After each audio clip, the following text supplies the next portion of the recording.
The Art Beat, a weekly program putting you in touch with artists and arts events from the J.T. and Margaret Talkington College of Visual and Performing Arts at Texas Tech University. Hello and welcome to this week's Art Beat on KLZK FM 105.7. I'm your host Peter Martins, coming to you from the Talkington College of Visual and Performing Arts on the campus of Texas Tech University. Happy to be back here in January and talking to a friend and colleague from the School of Art today, Professor Sangmi Yoo. Hello. Hello, I'm Sangmi Yoo. I'm a professor of art, teaching printmaking and coordinating the entire scope of printmaking labs. All right. So you're in the studio art area then as printmaking, and that maybe is an area that our listeners aren't as familiar with as some things like painting or sculpture or something like that. So we'll come back to that in a moment. But I wanted to make sure we got at the beginning of the program here an exciting retrospective kind of event based in printmaking coming up in the School of Art right now, actually. So maybe you can tell us a little bit about this exhibit honoring former faculty member Linwood Krennick. Okay. School of Art is really known for introducing water-based screen printing in the 1970s. Professor late Linwood Krennick, Professor Emeritus, was the really well-known figure in that regard, introducing this non-toxic methods. And he was really passionate about widespreading this passion into the nation in academia and print workshops and also internationally through exhibitions and workshops. Okay, and I have read a little bit about this, and yeah, it was fascinating to me, first of all, to find out how very dangerous this occupation was, really, even well into the 20th century, even to the second half of the 20th century. So he brought the art and craft of printmaking more to the fore in his academic position, and wanted, I guess, to not harm his students in the process, right? That was one of his motivations?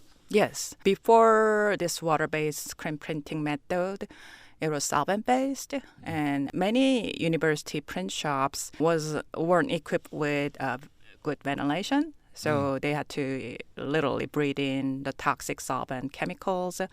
So he was really gung-ho about introducing this method. Coming from graphic design background, he was new to this method, so he really claimed himself as a trailblazer of introducing all these non-toxic processes and traveled across the U.S. to really widespread the spirit through curatorial exhibitions called Color Print USA.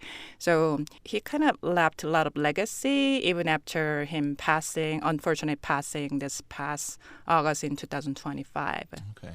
And tell us about what the School of Art is doing now coming up right here in January to honor that legacy. Oh, there are so many events coming up, and starting from January in 2026 all the way through March. So the School of Art, we have an excellent program called Exhibitions and Speakers Program through Landmark Arts. They are having a New Year's exhibition under this legacy. So School of Art is hosting these exhibitions called Linwood A. Krennick Tribute and Legacy Printmaking Alumni from Linwood A. Krennick Years. So this is going to be held in Landmark Arts from January 20th through March 8th, 2026, with the reception happening on March 7th, 5 to 7. And there's going to be a group of alumni artists coming in, including visiting artist John Hitchcock and Cat Prose. So they're going to give a live print demo at Cast Print Studio on Friday, March 6 to 9. And along with these events, it was a coincidence. The world's largest printmaking organization contacted me saying, Luca, our local art center, is hosting 3 print exhibitions. So they endorsed to host their juried exhibitions and 2 portfolio exhibitions. And in fact, the juried exhibition is juried by Carlos Hernandez, our tech graphic design alumnus.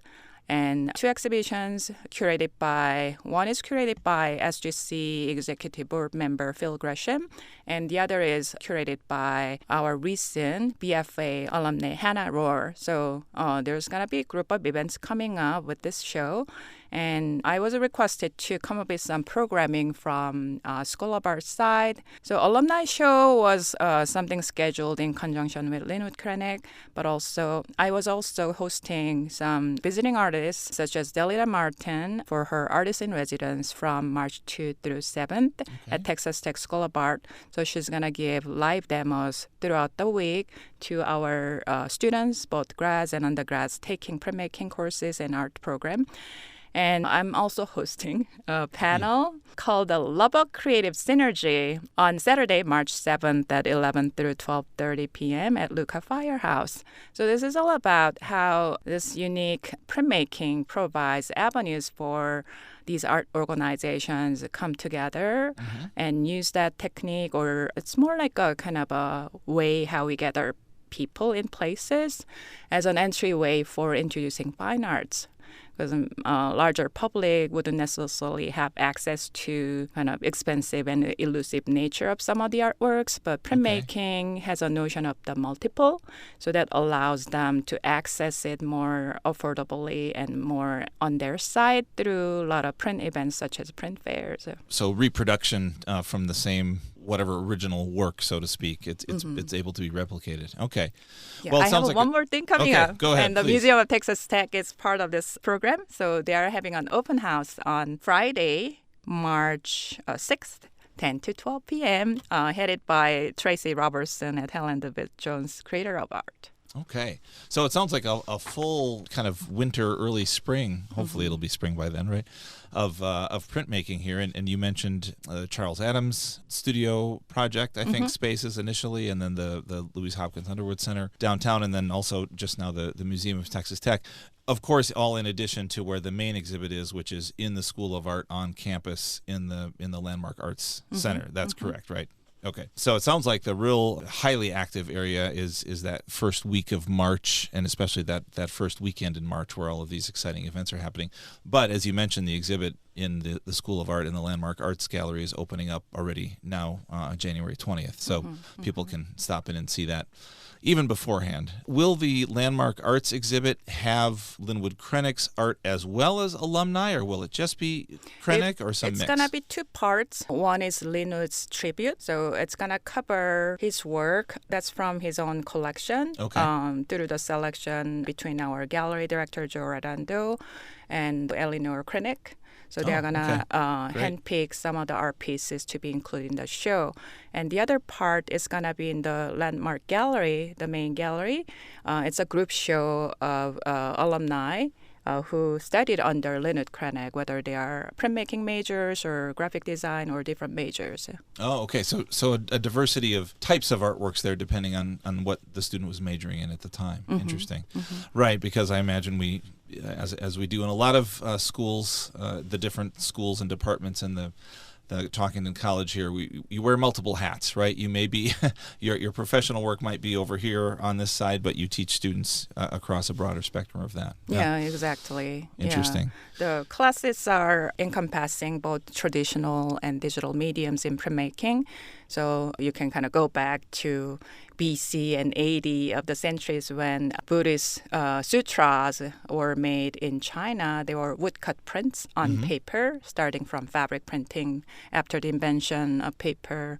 It has Renaissance era around that time, and it used to be fixed wooden plates until they invented movable types such as Jigsaw in South Korea and Gutenberg Bible, as you are all familiar with. So that's the earlier part of technology. Then as it moved on to be replaced by other technologies and in that adaptable competing situation, different mediums such as intaglio etching, lithography, and more recently screen printing arrived. So they are in constant flux in changing forms to adapt into the needs of the society and the art. That's very interesting, and I kind of put all of those things together, I think, in my own mind, right? Screen printing or woodcut or versus lithography. But my question for you, based on all of those different technologies you talk about evolving over the centuries, we've been through this digital revolution, right, of the last couple decades.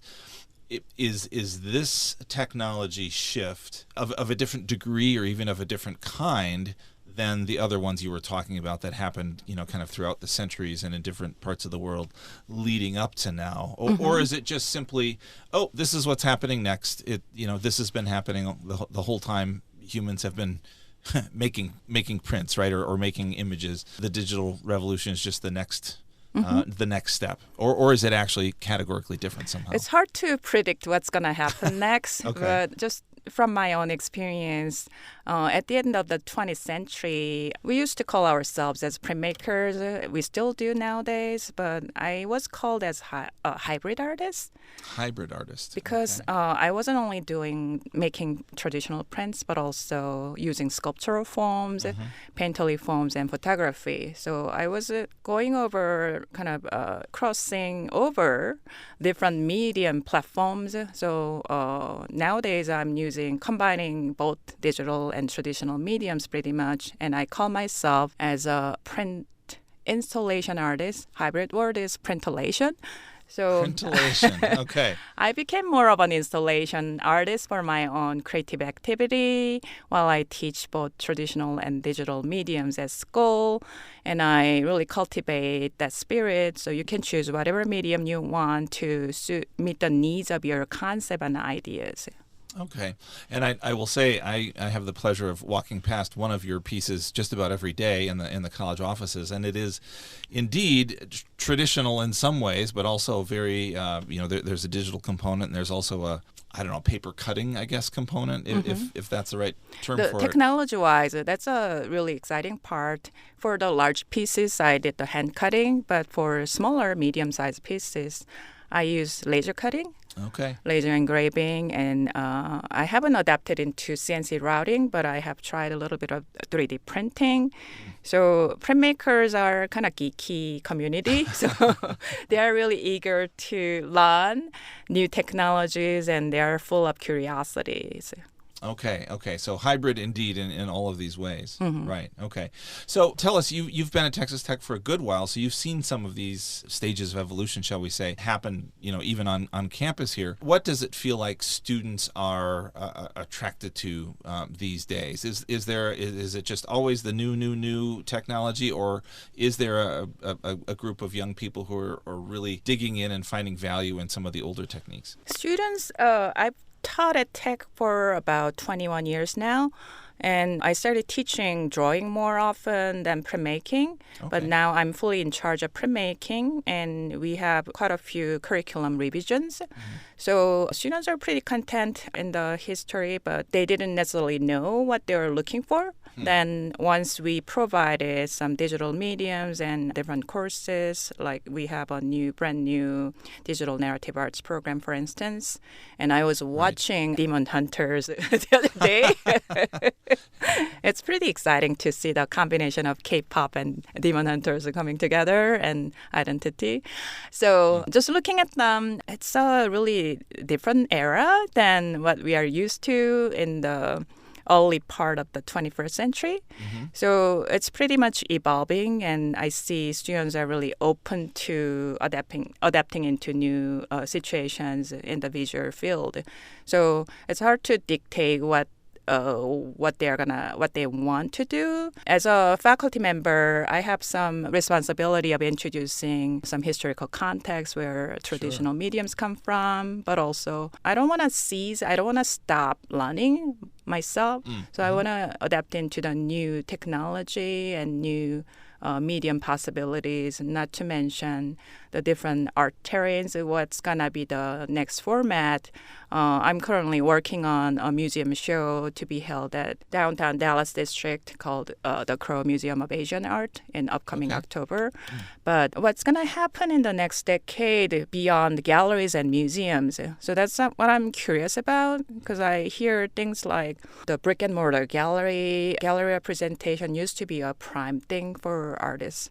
They aspire to become represented artists, but nowadays things are changing so quickly. So online mediums, social media, influencers, all those things are coming together.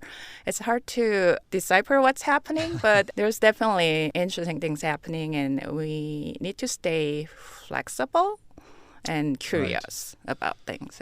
Yes, I agree with that, and it sounds like your crystal ball isn't any more functional than mine is. So Definitely not. It doesn't work. It's hard to predict what's going to happen next year. Right. Well, with that, I'm sorry we are out of time. I'm going to have to say goodbye to our guest today, Sangmi Yoo, professor in the School of Art in the printmaking area. Thanks for telling us about all of these exciting events coming up here in early 2026, and best of luck getting your show together for the fall. Thank you. The Art Beat, a weekly program putting you in touch with artists and arts events from the J.T. and Margaret Talkington College of Visual and Performing Arts at Texas Tech University.